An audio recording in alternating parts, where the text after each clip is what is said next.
Let's talk about metacognition. So, what is metacognition? Well, metacognition is thinking about your thinking. So, being aware of what is happening in your brain. So, it's really easy when we're sitting in class, when we're reading a book, to just do the worksheet that's sitting in front of us or pretend that we understand what the teacher is saying. But that's not really helping us learn. So when we are actually thinking about what we understand, what we don't understand, and what questions we have, that is real learning. And that is metacognition. So here's a little picture that kind of shows us what metacognition is. Let's say this guy is you. There he is again. This guy is you. What is he thinking about? He's thinking about himself. You're thinking about you and what is happening in your brain. So you're thinking, do I understand this? Do I know what that word means? How can I learn this better? What can I do to help myself understand?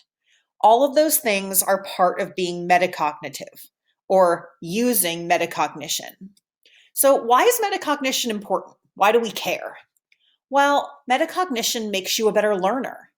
When you're being metacognitive, it helps you know how you learn best. It helps you know when you don't understand something, and it helps you use what you have learned.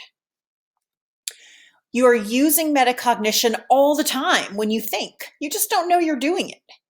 Anytime you think something like, why did I do that? Or what could I have done differently? Or what can I do to understand this better? That is being metacognitive. It's not just about when you're sitting in a classroom. It's when you're out with your friends. It's when you're at home doing homework. It's when you're playing video games. When you do something and you think, oh, what was I thinking? That was a really stupid thing to do. That is being metacognitive. And that helps you become a better learner. So if you're still sitting there thinking, I don't get it, I have no idea what you're talking about, then let's try this.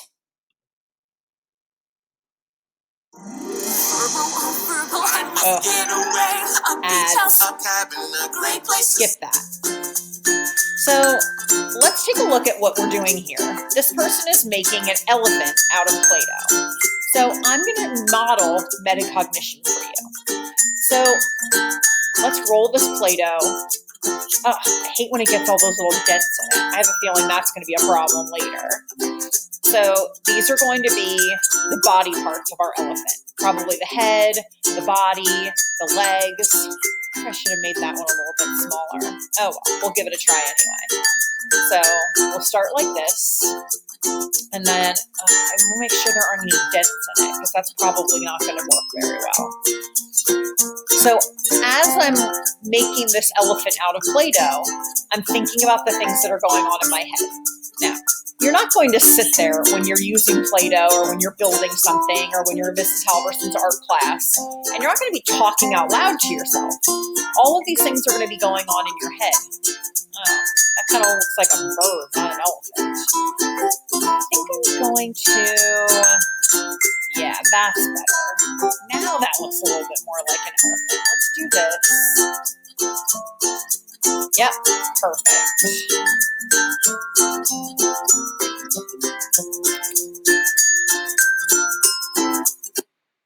So hopefully that helped a little bit. So hearing me talking about what was going on in my brain, I know that wasn't a perfect example of metacognition, but maybe you have a little bit of a better idea of what's going on. So I don't want to take a whole lot of time talking to you about metacognition, but let's make sure we know the things we were supposed to know. So we know that metacognition is thinking about our thinking. It's being aware of what's happening in your brain. And the most important thing that you're supposed to learn from this video is that metacognition makes real learning happen. Real learning that you can take away from this class, from your other classes, and use it every single day. That is what makes metacognition awesome. So move on to the next thing that you're going to learn about with metacognition. Don't worry if you don't understand it yet. You're going to do a whole bunch of other things to help metacognition make sense. This is the first step in you becoming a better learner and a better reader.